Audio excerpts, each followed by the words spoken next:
ሰላም ታና በብዘለኹም ይጻሕም ክቡራት ተኸታተልትና ናብ ከቢድ ሕማም ዘሰጋገረ ስደት ስዑዲ ዓረብ ኣብዚ ሕዚ እዋን ንኹሉ ሰብ እናገረመን እናሕዘነን ይርከብ። ንኣሳት ልዕሊ 5 ዓመት ኣብ ስደት ስዑዲ ዓረብ እናሰርሐ ዝጸንሐት ሱማ ጽጌረዳ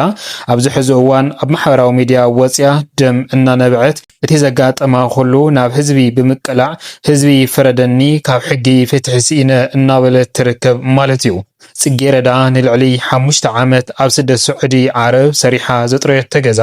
ድሕሪ ድማ ማለት እውን ናታ መሲሉ ዝዓተወ ሰብኣይ ኣብዚ ሕዚ እዋን ጠሊምዋ እቲ ገዛ ድማ ፍርቀይ ኸፈልኒ እናበለ እዛ ሰብ እዚኣ ድማ ኣብዚ ሕዚ እዋን ኣብ ከቢድ ዝኾነ ሕማም ወዲቓ ድምፂ ኾንኒ እናበለት እያ ትርከብ። ብዛዕባ ጽጌረዳ እንታይ ገጢምዋ ኣብ ምንታይ ኩነታት ኣላ እቶም ናይ ሕጊ ኣካላት እንታይ ፈረዱላ ንዝብል ዝርዝር ሓበሬትኡ ናባኻቱም ክነብል ኢና። ብተወሳኺ ብዛዕባታ ብወላዲታ ዝተጠለመት መርሃዊት ተስፋይ እውን ሓድሽ ሓበሬታ ወፅዩ እናተባሃለ እዩ። ብሓፈሻ ነበርቲ ስደት ስዑዲ ዓረብ ዝነበራ ኣብ ዓደን ኸይደን ዘጋጥመን ዘሎ ጸገማት እንታይ ይመስል እንታይ ኸንመሃረሉ ንዝብል ዝርዝር ሓበሬትኡ ናባኻቱም ክነብል ንኸውን እስካብ መወዳእታ ሓቢርኩምና ንምጽናሕ ነዚ ቻነልና እዚ ሓድሽ የተዳኣ ኮንኩም ሳብስክራይብ እናበልኩም ኣባላትና ድማ ላይክ ሸር እናበልኩም ንምክትታልና ሓቢርኩምና ጽንሑ። እምበኣርከስ ፈለማ ናብቲ ኣብዚ ሕዚ እዋን ንኹሉ ሰብ እናሕዘነን እናንብዕን ዝርከብ ብዛዕባ ጽጌረዳ ኢና እናባኹም ክነብል። ጽጌረዳ ንልዕሊ 5 ዓመት ኣብ ስደት ስዑዲ ዓረብ ወለደይን ዓርሰይን ከም ማሕሽላ ናብ ስደት መሪፃ ኣብ ስደት ድማ ለይትን ቀትርን ስራሕ ከይመረፀት ብዙሕ ሕማም ተሰኪማ እናሰርሐት ድሕሪ ምጽናሕ እምበኣርከስ ጽጌረዳ ድሕሪ ብዙሕ ዓመታት ገዛ ክትገዝእ እያ ሓሲባ። እምበኣርከስ ገዛ ክትገዝእ ኣብ ዝሓሰበትሉ ነታ ኣብ መቐለ ትርከብ ሓፍታ ገዛ ዓዮ ብምሃብ እቲ ሓፍታ ድማ ገዛ ገዚኣ ጽቡቕ ዝኾነ ገዛ ድማ ኣሰሪሓትላ ንልዕሊ 2 ሚልዮን ወጻይ ዝተገበረሉ ገዛ ድማ ብሓፍታ ብናይ ኢድ ሓፍታ ተሰሪሑ ተፈጺሙ።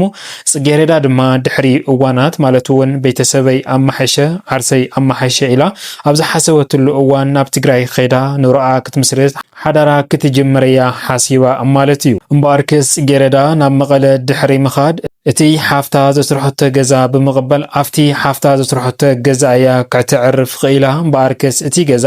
ብጽቡቕ ዝኾነ ስራሓትን ብልዑል ዝኾነ ወጭን ተሰሪሑ ናብራኣ ክትምስርት ኣብ ዝሓሰበትሉ እዋን እምበኣርከስ ጽጌረዳ ኣብ ከይድታት ዘጋጠመ ነገር ኣብዚ ሕዚ እዋን ንኹሉ ሰብ እናንብዐ ዝርከብ ጉዳይ እዩ። ማለት እውን ጽጌረዳ እቲ ገዛ ኩሉ ተሰሪሑ ስለ ዝነበረ ካብዚ ብዝተበገሰ ድማ ዝተወሰነ ኣካርያ ናብራኣ ክትመርሐሉ ዝተወሰነ ድማ ክትሰርሐሉ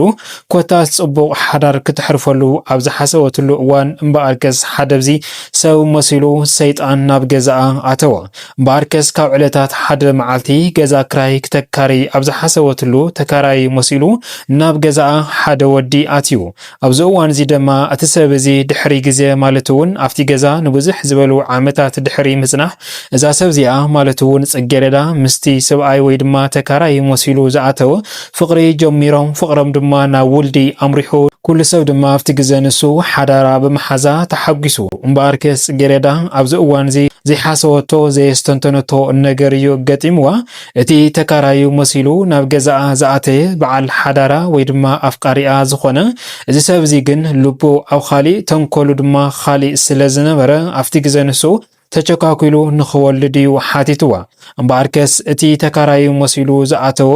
በዓል ሓዳራ ንክኸውን ክንዲዚ ዘይበሃሉ ዓየንቲ ዘረባታት ብምዝራብ ንጽጌረዳ ከእምና ኽኢሉ ክትጸንስ ድማ ኽኢላ ኣብዚ እዋን እዚ ድማ ቆልዓ ተወሊዱ። እምበኣርከስ እቲ ተካራዩ መሲሉ ዝኣተወ ማለት እውን ኣብ ክርስትናኦም መርዓ ክግበር ዝተሓሰበ ነገር ግን መርዓ ተሪፉ እቲ ክርስትና እውን ብናይ ባዕላ ወጻእያ ሸፊናቶ። ኣብቲ እዋን እሱ ብዙሓት ቤተሰብ እውን ጥርጣሬ ሓዲርዎም ዝነበረ እንትኸውን ነገር ግን ጽጌረዳ እስካብ ዝዓለት እዚኣ ነቲ ሰብኣይ ኣሚና ክትጓዓዝ ድሕሪ ምጽናሕ እምበኣርከስ እዚ ሰብ እዚ ጽንሕ ኢሉ ድማ እቲ ዝነበሮም ገዛ ሸዊጦም ኻሊእ ገዛ ንኽገዝኡ ኣማኺርዋ። ኣብዚ እዋን እዚ ድማ ጽጌረዳ እውን እምቢ ኣይወለቶም እታ ዝነብሩላ ዝነበራ ገዛ ብምሻጥ እቲ ቅርሺ ናብ ኢዶም ከኣትው እዩ ተገይሩ ድሕሪኡ ድማ እቲ ገዛ እዚ ብምሻጥ ኻሊእ ፎቅ ንሰርሕና ብዝብል ዓያኒ ዝኾነ ዘረባ ብምዝራብ ጽጌረዳ ድማ ልክዕ ናቱ ዘረባ ሰሚዓ ገዛኣ ሸይጣ ድሕሪ እዋን ድማ እቲ ገንዘብ ቀስ በቀስ ክውዳእ ሓሰበ ኣብዚ እዋን እዚ ድማ ጽጌረዳ ገዛ ክንገዝእ ኢላ ዝሓሰበትሉ እዋን እምበኣርክስ እቲ ኣፍቃሪኣ መሲሉ ዝቃረበ ሰይጣን እቲ ቅርሺ ንጠቀመሉ ገዛ ኣይንገዝእን ዝብል ሓሳብ እዩ ክካፍል ጀሚሩ ኣብዚ እዋን እዚ ግን ጽጌረዳ ክትሰምዖ ኣይከኣለትን እቲ ቅርሺ ቅድሚ ምውድእ ተባሂሉ ገዛ ገዚኣ ገዛ ድማ ኣስሪሓትላ እቲ ንሮ ድማ ከምኡ እናኸደ ናብቲ ሓድሽ ገዛ እዮም ኣትዮም ማለት እምበኣርክስ ብዘስካሕክሕ መልክዑ እቲ ተካራይን ኣፍቃርን መሲሉ ዝኣተወ ናይ ህይወታ ዝበጽበጸ ወዲ ድሕሪ ድማ ማለት እውን እቲ ገዛ ድሕሪ ምሻጥ ድማ खाली ሓሳባት እዩ ክቀይር ክኢሉ ማለት እዩ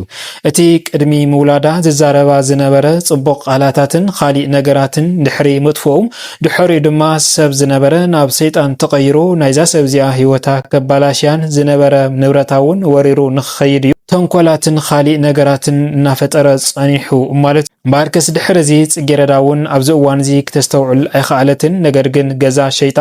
ገዛ ኣብዚ ገዛትሉ እዋን እምበኣርክስ ኣብዚ ከይድዚ ላብቲ ሓድሽ ገዛ ድሕሪ ምኻድ እቲ ገዛ ንኽካፈሉ ሓዳሩ ድማ ንኽብትን እዩ ተስማዕም እዩ እምበኣርክስ ጽጌረዳ ኣብዚ ሓድሽ እዝኒ ዝኾናን ከምኡ ድማ ደንጊጻ ዝሓመመትልን ኩነታት ነገር ግን ፍርቂ ገዛ ክትብል ኣይትኽእልን እዚ ኣብ ስደት ስዑዲ ዓረብ ንኣስታታት ልዕሊ 5 ዓመት ሰሪሐ ዘጥራኽዎ ገዛ እዩ ስለዚ ድማ ክህበካ ኣይኽእልን ኣብ ዝወለትሉ እዋን እቲ ተካራይ መሲሉ ዝኣተወ እቲ ገዛዚ ፍርቂ ከም ዝካፈል እዩ ኣትረር ኣቢሉ ነጊርዋን ከምኡ ድማ ናብ ሕጊ ኣምሪሖም እምበኣርክስ ጽጌረዳ እቲ ናይ ሕጊ ኣካላት እውን ትክክለኛ ፍርዲ ክፈርደለ እዩ ብዝብል ናብ ናይ ሕጊ ኣካላት ብምኻድ ኣብዚ ግን ሓደ ዘይተሓሰበ ነገር ኣጋጢሙ ማለት እዩ ጽጌረዳ እዚ ክኸውን ከሎ ወይ ድማ ፍርቂ ገዛ ክፈልኒ ኣብ ዝወለሉ ሰዓት እቲ ዘረባዚ ብቀሊል ነገር ሪኣ ሕጊ ክዳኒና እዩ ናብ ዝብል ናብ ሕጊ ኣብ ዘምርሐትሉ ኣብቲ ናይ ሕጊ ድማ ናይ ባዕሎም ተኸራኸርትን ከምኡ ድማ ናይ ባዕሉ ሰባትን ብምግባር እቲ ገዛ ፍርቂ ንኽካፈል እዩ ሕጊ ፈሪድሉ ማለት እዩ እምበኣርክስ ኣብዚ ሕዚ እዋን ጽጌረዳ ተካራይ መሲሉ ገዛን ንብረታን ዝወረራ ሕዚ ድማ ህዝቢ ፍረደለይ ሕጊ ካብ ሕጊ ፍርዲ ስኢነ እናበለት እያ ደም እናነብዐት ኣብ ማሕበራዊ ሚድያ ወፂኣ መልእኽታ እናመሓላለፈት ትርከብ ማለት እዩ كورا سمعتنا بتعميو زحزن ጽጌረዳ ካብ ስደት መጽያ ጽቡቕ ናብራን ክመርሕ ኣብ ዝወለትሉ እዋን ተካራይ መሲሉ ኣብ ዝሕዚ እዋን ንልዕሊ 5 ዓመት ሰሪሓ ዘጥረየቶ ገዛን ንብረትን ናውትን ብሕጊ ኣካል ድማ ፍርቂ ትካፈሉ ብዝብል ሓሳብ ሰብዚ ድማ ኣብ ዝሕዚ እዋን ፍርቂ ገዛ ይሃብኒ ስለዚ ድማ ካብቲ ገዛ ድማ ውጪ እናበለ ይርከብ ማለት እዩ ብጣዕሚዩ ዝገርም እዚ ሰብዚ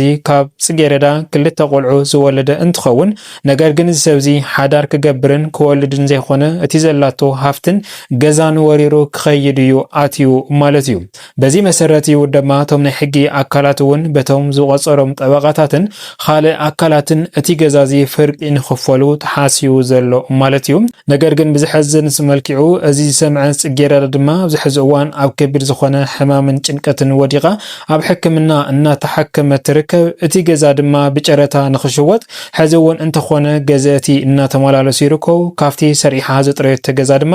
ወጽያ ንሳ ነቶም ደቃ ኣብ ገዛ ክራይ ንሳ ድማ ኣብ ሕክምና ትርከብ ማለት እዩ ኩራ ሰማዕትና ብጣዕሚ ብዝገርም መልክዑ ድማ እቲ ፍርቀይ ክፈልኒ እናበለ ዝርከብ ሰብ ኣብዚ ሕዚ እዋን ድማ ኻልኢቲ ጓል ኣንስተይቲ ኣምጽኡ ክምርዐው እናተሸዋሸበ ይርከብ እምበኣርክስ እዚ ፍጻመዚ ዝረኣኹም ህዝቢ ፍረዱኒ ኣድሕኑኒ እናበለት እያ ኣብ ማሕበራዊ ሚድያ ወጽያ መልእኽታ እናመሓላለፈት ትርከብ ማለት እዩ ኩራ ሰማዕትና ብጣዕሚ እዩ ዝሕዝን بتمساسل لما بالعلي مرهاوي تسفاي زبصح ጉዳት እውን ኩሉ ሰብ ዝፈልጠ እዩ ብወላዲታ እያ ተጠሊማ በአርከስቲ ሎሚ ወጽ ዘሎ ሓበሬታ ግን በቲ ጠበቃ እዩ ትብሎ ዝወጽ እንትኸውን እቲ ገዛዚ ናይ ምምላስ ዕድሚው ዝሓፀረን ከም ድማ ተስፋን ከም ዘይብሉ እዩ ሎሚ ደጊሙ ተዛሪው ዘሎ ማለት እዩ እቲ ሹም እንድሕርዳ ብወላዲታን በቲ ሰብኣይ ኣድያን ኮይኑ ነገር ግን ሳቶም ድማ ፈቲዎም ተዘይ ኣዚሮምላ እቲ ገዛዚ ናብ ናይ መርሃዊት ናይ ምምላስ ዕድሉ ዝተሓተ እዩ ወይ ድማ ተስፋ ዝተቆረጸ እዩ ዝብል ሓበሬታ እዩ ሒዙ ወጽ ዘሎ ማለት እዩ በጣም እዩ ዝገርምን ዝሕዝንን ብፍላይ ድማ ነተን ኣብ ስደት ስዑዲ ዓረብ ዝርከባ ንኹሉ ሰብ እናደንገጸ ዝርከብ ፍጻመ እዩ ዘሎ ማለት እዩ ኩራ ሰማዕትና ባርከስን ሎሚ ዝወልናዮም ዝርዝር ሓበሬታና እዚኦም ይመስል ነይሮም እስካብ መወዳእታ ሓቢርኩምና ጸንሕኹም ካብ ልቢ እናመስገና ኣብ ዝቕጽል መደባትና እስካብ ንራኸብ ሰላም ሰናይ ንዓኹም ሰላምታይ ንዓኹም